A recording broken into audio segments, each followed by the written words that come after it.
The thing about being underestimated for years is that eventually it stops feeling personal. It's just tradition, especially at family holidays. At least, that's what I told myself as I walked up the long gravel driveway to my aunt's farmhouse in upstate Vermont, where we always held Thanksgiving. I'm Elise Harding, though to my family I'm just Ellie, the artsy one who never quite lived up to the Harding name. I'm 39 now, and the wool coat I wore was custom from Milan. But it was gray, understated, deliberately forgettable. No need to startle the flock. Not yet. Well, look who remembered where we live. My cousin Blake leaned against the porch railing, his smirk as smug as ever. Ellie, the artsy queen, he added, to a round of chuckles. I smiled politely, thinking of the Q4 reports waiting on my desk back in the city. They had no idea what kind of bombshell today would bring. Inside it was the usual roll call, Aunt Lydia dishing out critiques like gravy, my brother Michael bragging about his finance job, Blake and his sister Kara both still working for the family lumber business like it was a royal lineage. Elise, really? Aunt Lydia wrinkled her nose. That coat looks like something from a rummage bin. Don't you run a little shop or something? Still selling second-hand scarves? Kara chimed in, sipping cider like it was champagne. Before I could respond, my assistant Mia walked in from the kitchen, carrying a tray of hors d'oeuvres. Blake raised an eyebrow. Who's she? My assistant, I said. A pause, an awkward silence. You have an assistant? Kara asked, genuinely confused. Mia set the tray down and handed me my phone. Mr. Harding, your legal team just confirmed the acquisition. You now own full rights to the Harding Timberland brand name. Dead silence. Blake paled. I took a sip of wine. Oh, right. I forgot to mention. I bought the company. Happy Thanksgiving. At success, I thought, taking a sip of Pinot Noir to hide the smirk tugging at my lips. The so-called Harding way had driven their legacy straight into a ditch. While they were busy promoting cousins and clinging to outdated strategies, I'd built an empire quietly, brick by digital brick. Speaking of success, Kara piped up, practically vibrating in her seat. Wait until you hear our big news. We're expanding, she announced, her voice practically echoing off the rustic dining room beams. Harding Timberland is opening 3 new plants next year. Uncle Henry is even floating the idea of going public. I nearly choked on my wine. They were planning an expansion? When I knew from court filings that their contractors hadn't been paid in 90 days? When a lien had just been filed on their central mill? That's ambitious, I said mildly. Of course you wouldn't understand, Uncle Henry added, not even bothering to mask the condescension. Business strategy isn't exactly your thing, Ellie. It takes more than flipping handbags online to run a real company. Laughter rippled through the room. Ah, yes. Ellie, the family eccentric. The one who walked away from Harding Timberland 7 years ago when they'd offered her a starting position in the warehouse. To learn the ropes, they'd said. Remember when she suggested we explore e-commerce? Blake smirked. She said the market was shifting. Or when she wanted to invest in that luxury resale platform? Kara chimed in. What was it called? Eclipse something? Eclipse Luxury Group, I replied softly. That's it? Kara snorted. God, imagine if we'd listened to her. We'd probably be bankrupt by now. Blake added with a grin. My phone buzzed, once in my pocket. I didn't need to check. I already knew. The Harding Timberland bankruptcy filing had hit the wire, right on schedule. Dinner's ready, Aunt Lydia called, ushering everyone toward the long farmhouse table. We filed in, name cards marking our assigned seats. Ara, of course, sat beside Uncle Henry at the head. I was tucked down by the fireplace between Cousin Todd and Great-Aunt Ruth, almost in exile. So, Elise, Aunt Lydia said, ladling out stuffing. Have you considered looking for a real job? I hear the post office is hiring. Another round of laughter. I speared a piece of turkey, remembering the day I'd submitted a full modernization proposal, backed by my MBA thesis and 2 years of logistics experience. And Uncle Henry had skimmed it, then folded his hands. The warehouse will be good for you, he'd said. And now the warehouse belonged to me. Teach you humility, Uncle Henry had said, the day I turned down their offer to work the warehouse floor. Instead, I'd walked away. I sold my small block of Harding Timberland shares back to the family for a fraction of their supposed value, shares that would be worth less than kindling by morning. With that cash, I invested in a rising but obscure luxury resale platform called Eclipse. Today, Eclipse Luxury Group owns 30 designer boutiques, 6 thriving online platforms, and, as of this morning, its first full-scale manufacturing subsidiary. I set down my fork and looked around the table. Actually, I've been meaning to talk to you all about business. My mother groaned softly. Not this again, Elise. Yes, Kara scoffed. Because your last great business tip worked out so well? Didn't that Eclipse company you loved get bought out or something? It did, I replied with a small nod. See, she said, turning to Uncle Henry with triumph in her voice. Thank God we didn't listen to her. My phone buzzed again. This time I pulled it from my coat pocket and tapped the screen, making sure they all saw it. Everything okay? My father asked, irritated. Trouble with your little side hustle? No, I said, setting my phone down beside my plate. Just confirming that Harding Timberland's bankruptcy has been approved by the court. Silence. Kara's fork slipped from her fingers and clinked onto her plate. What did you just say? Uncle Henry asked, his voice suddenly small. Your bankruptcy filing, I said, calmly buttering a roll. Chapter 11, just approved.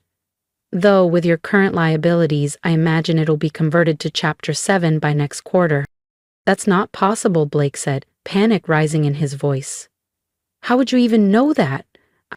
I smiled. Oh, I didn't tell you? I reached slowly into the modest handbag they'd all dismissed when I arrived, the one they assumed was a knockoff. Eclipse was acquired by Morgan Holdings. I paused, then laid the final card on the table. And Morgan Holdings is mine. The silence was deafening. My father's face had gone ghostly pale. Kara looked like she'd swallowed glass. You're lying, Uncle Henry croaked. This is a joke. It's not, I said, pulling a manila folder from my bag and laying it in the center of the table. Here's the debt purchase agreement. I own every lien, every outstanding loan, every note your company couldn't pay back. If you've been quietly building something while they doubted you, this story is for you. Don't forget to subscribe so you don't miss what Elise does next. Because the best part of the reckoning is still to come. Would you like to see it? I asked, my voice calm, almost amused. I slid the folder open and spread the documents across the linen tablecloth, right between the cranberry sauce and the gravy boat. The bankruptcy filing, the debt purchase agreements, the creditor ledger. This one's my favorite. I tapped a page with my neatly manicured finger. A list of your outstanding obligations. I looked directly at Uncle Henry. Morgan Holdings now owns 82% of your total debt. That's impossible, Kara whispered, her face pale. You run a resale website. I actually laughed then. I couldn't help it. Is that really what you've told yourselves I've been doing these past 5 years? I asked, looking around at their stunned faces. While you were all busy mocking my little online shop, I built Eclipse Luxury Group into a $3,200,000,000 0-cents company. 3 points, Blake coughed, nearly dropping his wine glass. Give or take a few million, I shrugged. It's been a solid quarter. My father finally found his voice, but it shook with tightly restrained fury. If this is true, if you really own our debt, why? He asked. Why would you do this to your own family? I set my wineglass down deliberately. You mean the family that told me I was lucky to be offered a warehouse job after finishing my MBA? I said. The family that laughed at every digital strategy I proposed? The one that calls me a failure in front of strangers every single holiday? Silence. Just then, my phone buzzed. Right on cue. Excuse me, I said smoothly, standing. That's probably my assistant with the final paperwork. I walked into the hallway, the hardwood floor creaking slightly under my heels. From behind the dining room door, I could hear the panic breaking loose. As she's bluffing, check the accounts. Call the lawyers now. I smiled as I picked up the call. Yes, Jennifer. Everything's ready, Miss Harding, she said. The bankruptcy has been processed, and the acquisition documents are complete. Should I dispatch the team? Give it 5 minutes, I replied. Let them digest the news first. When I returned, they were huddled around Uncle Henry's phone, eyes wide as they scrolled through urgent emails and court filings. Well, I said, taking my seat again, shall we discuss next steps? My team will be here shortly with the acquisition proposals. Team, my mother repeated, her voice almost inaudible. As if on cue, the doorbell rang. I glanced at my watch. Right on time. That would be my legal and financial advisors, I said pleasantly. I hope you don't mind if they join us for dessert. My father stood, face red. Now wait just a minute, Elise. Actually, no, I interrupted. You're bankrupt. You've defaulted on $142 million, 0 cents in loans. Loans that I now control. So you have exactly 2 choices. Work with me on an orderly restructuring and sale, I said evenly, or I force liquidation first thing Monday morning. Chiara burst into tears, mascara streaking down her cheeks. But the expansion plans, the new mills, were never going to happen, I finished for her. Harding Timberland has been insolvent for months. Did any of you actually read the financial reports? Or were you too busy handing out titles and planning cocktail parties to notice you were bleeding cash? At that moment, Jennifer entered with the rest of my team, 3 attorneys and 2 financial advisors, all in sleek navy suits, each holding a leather briefcase. The contrast between their calm professionalism and my family's stunned expressions was, frankly, delicious. Ms. Harding, one of the attorneys greeted me with a polite nod. Shall we begin? Please, I said, motioning toward the dessert plates my mother had just laid out. Help yourselves to some pumpkin pie while we work. My mother's recipe is excellent. For the next 2 hours, we reviewed the full picture, the debt structure, the missed payments, the looming defaults, and my proposed acquisition terms. I'd spent almost a year preparing this, quietly acquiring their debt through various shell companies, waiting as they ignored the warning signs and doubled down on bad decisions. This is thorough, Uncle Henry finally said, reluctantly flipping through the restructuring binder. Unlike some people, I replied with a hint of a smile, I actually understand business strategy. By the time we were done, Harding Timberland was no longer theirs in anything but name, and even that would soon change.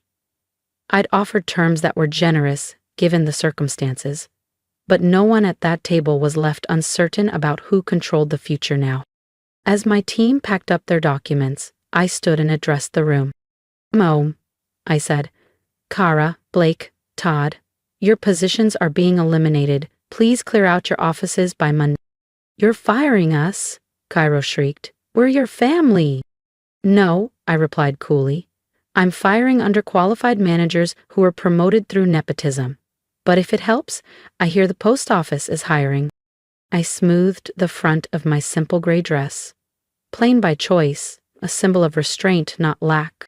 Thank you for dinner, Mom, I said. The turkey was excellent, even if we didn't quite get to dessert. Elise, my father's voice cracked as I turned to leave. Was all of this just revenge? I looked back at the table, at the stunned faces, the half-eaten food, the folder still lying open like a wound. No, Dad, I said. This was business. I paused at the door. The revenge? That's just a bonus. As I walked out to the driveway, I heard Kara wailing about losing her house, her Pilates instructor, her club membership. Blake shouted something about suing me, but they had nothing left to fight with. I slid into the black S-Class Mercedes I'd leased specifically for today. As I pulled away, I caught them in the rearview mirror, clustered at the window, watching me leave. Then my phone buzzed one final time, a message from Jennifer. Congratulations, Ms. Harding. The acquisition announcement is queued for Monday morning. Jennifer's message lit up my phone just as I emerged onto the highway, the farmhouse and its stunned occupants shrinking behind me. I smiled as I imagined how different next Thanksgiving would be. Would they still call me the family embarrassment when I owned their company? Would they still smirk about my little online thing when they were all sending out resumes? Somehow, I doubted it. 1 week later, Harding Timberland was officially renamed Eclipse Manufacturing, now the latest addition to the Eclipse Luxury Group portfolio. I preserved the company's original tree ring logo, designed decades ago by my grandfather, but added one subtle change: a small eclipse symbol nestled into the roots. A quiet, permanent reminder that the family failure had eclipsed them all. Kara eventually found a job at a local department store. Not Walmart, but not far off. Blake and Todd left Vermont entirely, their reputations scorched by the collapse. Last I heard, Blake was managing inventory in Arizona. Uncle Henry retired, in silence, his legacy replaced by a footnote in the acquisition documents. My father called once. About a month later, he left a voicemail. It began with, "I was wrong about you," and ended with, "Would you consider bringing me on as a consultant?" I had my assistant reply with the same polite rejection letter we use for all unsuccessful applicants. That Thanksgiving, I didn't return to the farmhouse. I was in Milan closing another deal, too busy running my empire, including the company that had once defined my family's pride. But I did send a card. One to each of them, embossed with the Eclipse Manufacturing logo. Inside, a short note. "Thankful for all the lessons you taught me about real business. Hope you're enjoying your real jobs. Sometimes, success is the best revenge. Sometimes, the one they laughed at becomes the one they answer to. And sometimes, karma wears heels and arrives with a side of pumpkin pie." If you've ever been the one they whispered about at family gatherings, the one dismissed, overlooked, or underestimated, then you know what it feels like to carry silent ambition in a room full of loud egos. I didn't fight back with shouting matches or dramatic exits.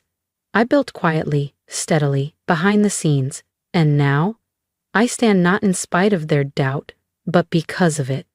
If my story resonated with you, I'd love to hear from you. Leave a comment below, share your own story. Tell me, when did you stop waiting for their approval and start writing your own ending? To everyone watching this who feels stuck at the bottom of someone else's ladder, let me say this: you don't have to climb their ladder. You can build your own. You can fail in private, succeed in silence, and return only when you're ready to walk in as the one who owns the building. You don't owe anyone your process, only your results. And when those results speak for themselves, let them. If you believe in second chances, silent strength, and poetic justice, subscribe, not just for me, but for every story like mine. Because we are many, and our voices matter. Not all success is loud. Some of it sounds like a quiet knock on a boardroom door. Some of it tastes like cold turkey and warm revenge. And sometimes, success means finally hearing your own voice over everyone else's. Thank you for listening to mine. Let's keep this conversation going, because no one gets to define your worth but you.